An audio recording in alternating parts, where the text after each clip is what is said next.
हम करेंगे हर मजलूम की हिमायत। अस्सलाम वालेकुम, मैं हूँ हुरैन फातिमा और आप देख रहे हैं हिमायती न्यूज HD चैनल। नजर डालते हैं आज की अहम खबरों पर। नामवर राग गुलकार गुलशेर चांडियो शदीद बीमार, माली मदद और इलाज की अपील। रोजनामा हिमायती न्यूज अहमदीन हिमायती की रिपोर्ट। मली रोजनामा हिमायती न्यूज। सिंध के मरूफ राग गुलकार गुलशेर चांडियो शदीद बीमार है, हेपेटाइटिस और शुगर के मर्ज में मुब्तला है।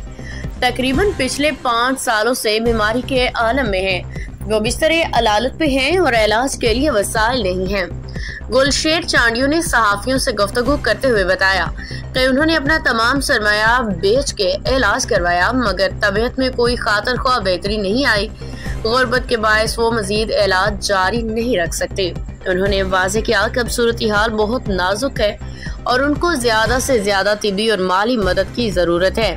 गुलशेर चांडियो ने पाकिस्तान पीपल्स पार्टी के चेयरमैन बिलावल भुट्टो जरदारी, वजीर आला सिंध सैयद मुराद अली शाह, महकमा सकाफत के वजीर और महकमा सकाफत के हुक्काम से अपील की है कि उनके फौरी इलाज का काबिल इत्मीनान इंतजाम किया जाए और माली इमदाद फराहम की जाए ताकि वो दोबारा सेहतयाब हो सके। खबर रहिए हर जगह हर वक्त, जानिए मुल्की और गैर मुल्की हालात व वाक़यात यकीन के साथ।